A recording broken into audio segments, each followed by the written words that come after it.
Strumming patterns. I'm going to show you 3 basic patterns right now.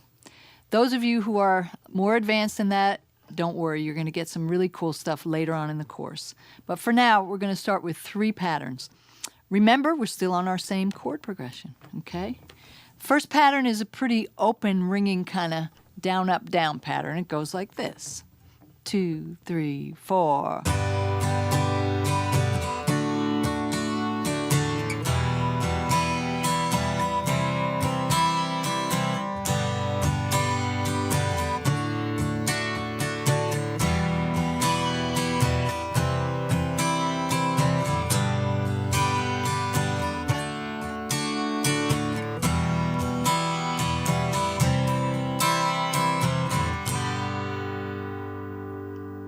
So let's look at that, take it apart a little bit.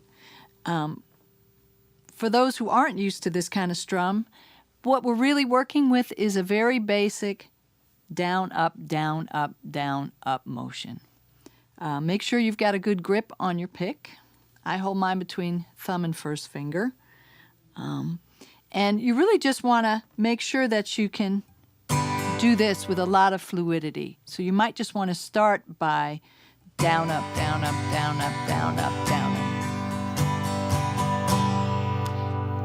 And accent the first beat. So down, up, down, up, down, up. Accent, accent.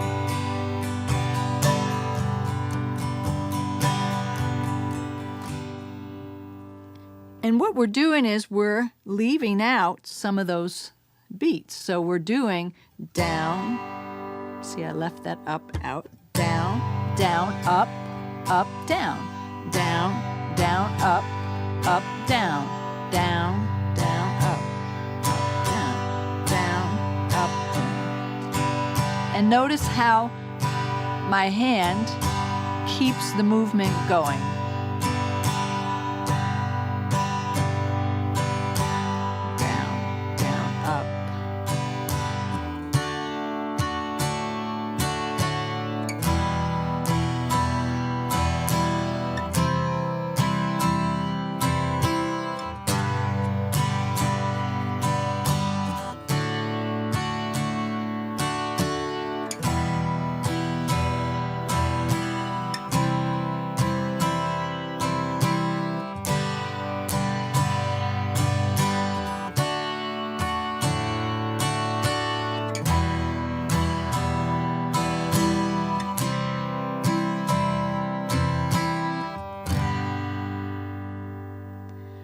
I want to say a couple things about that. First of all, you're going to have this written out so you can always refer back to it in writing. When I'm playing the different chords in this progression, we've got different bass notes. And the better you get at these strums, the easier it's going to be to control things. But just to keep in your mind, for that G chord, our root and our bass note is the 6th string. So when you're strumming, it's really nice to make sure you hit that low string and you hear it. When we go up to our D chord, the root of that chord is on the 4th string. And so if you can control it, it's nice to not be picking the 6th and 5th strings at that point, as opposed to, so you can hear the difference there. Okay, for some of you that might be easy, for some of you it may take a little time just to begin to hear that difference so you can work towards it. The E minor chord has a root in the 6th, on the 6th string, so we're cool with just letting that bass note ring out. When we get to the C chord, the root is on the 5th string. So again, if you don't have to hit that 6th string, and one of my tricks for not hitting the 6th string on a C chord is that I actually take my thumb and mute the string a little bit. Not total mute, but just enough so that it doesn't seem to ring out as it would. So you might play around with that as well. Okay, so that's our first strumming pattern. Second pattern I'm going to show you is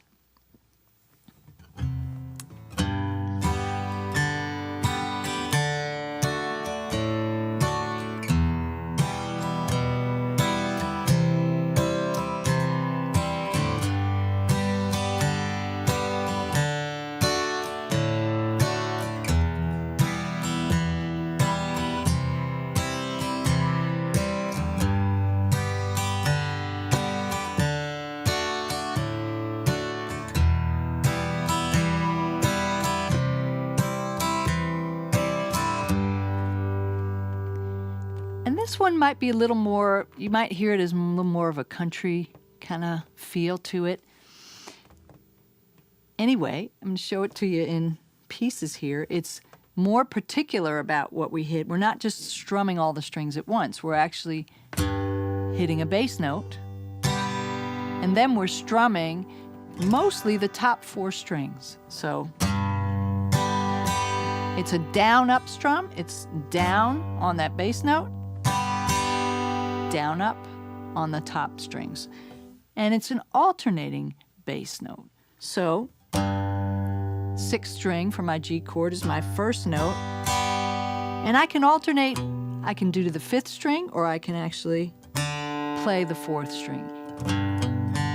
Either one of those are going to work as an alternating bass note. So I've got my bass note, down, up, my second bass note,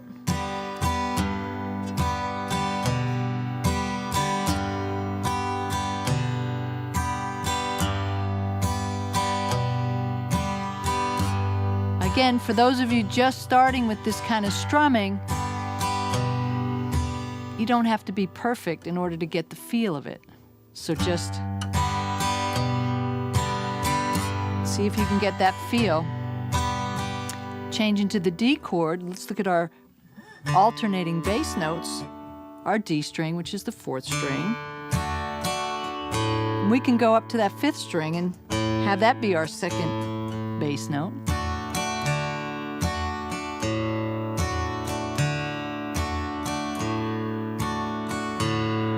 Even I'm a little messy on it. The E minor chord. Our E, 6th string, is our bass note. That's our first bass note. We can hit the 5th string or the 4th string for our alternating bass note.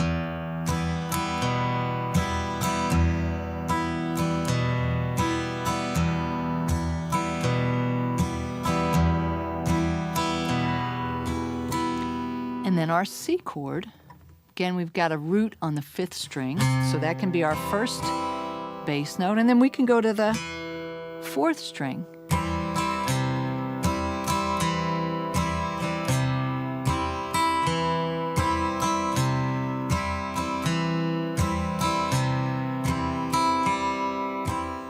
So let's try it together. I'm going to put that whole progression together and play each chord 4 times. Let's try it.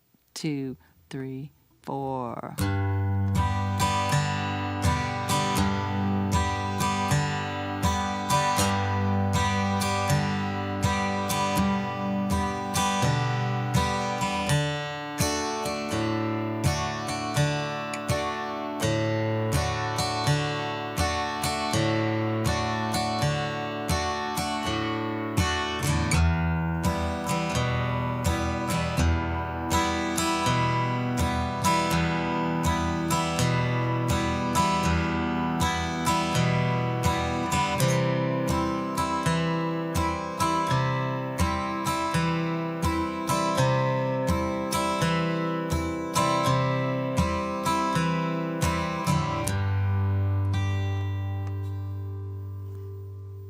So play around with that one.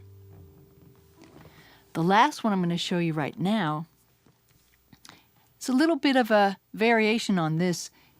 Similar technique, but it has a different feel, so it's a little more on what we might say on the reggae side, a little bit of a reggae feel.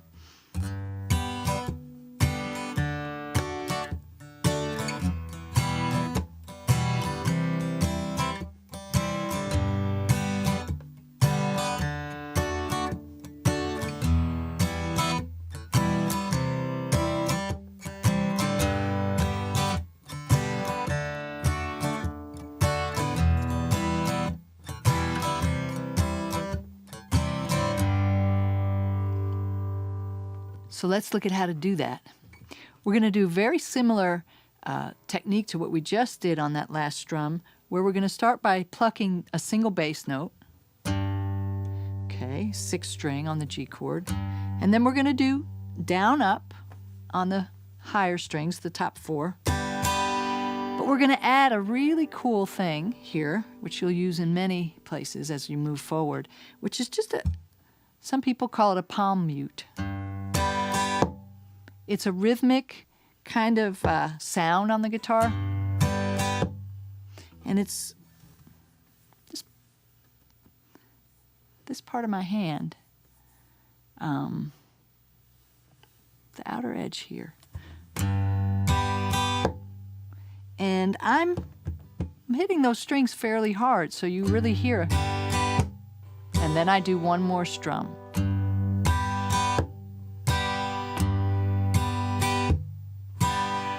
One more down strum. Down, down, up, down, down, up, down.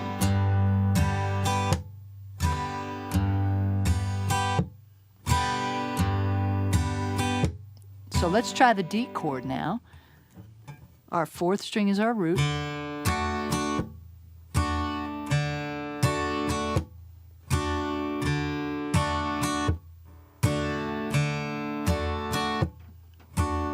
And let's try our E minor. 6th string is our root.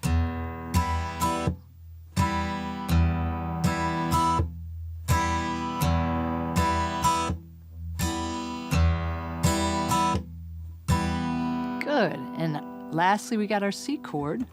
The root is on the 5th string.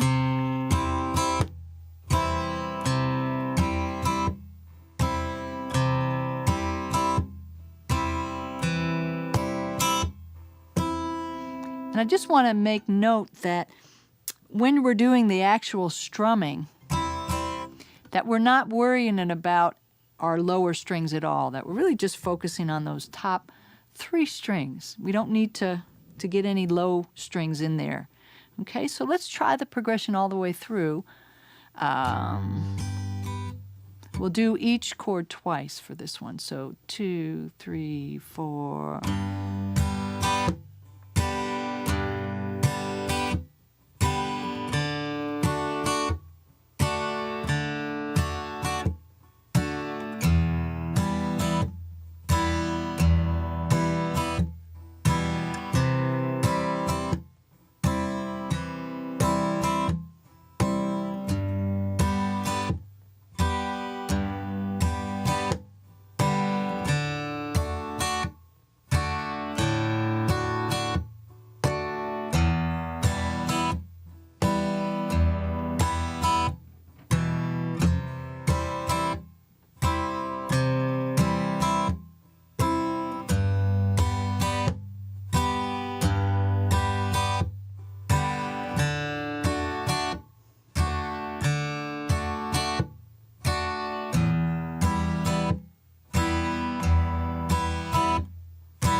Awesome. So those are 3. We're going to get to a bunch more as we move on into our various chord progressions. Have fun with those.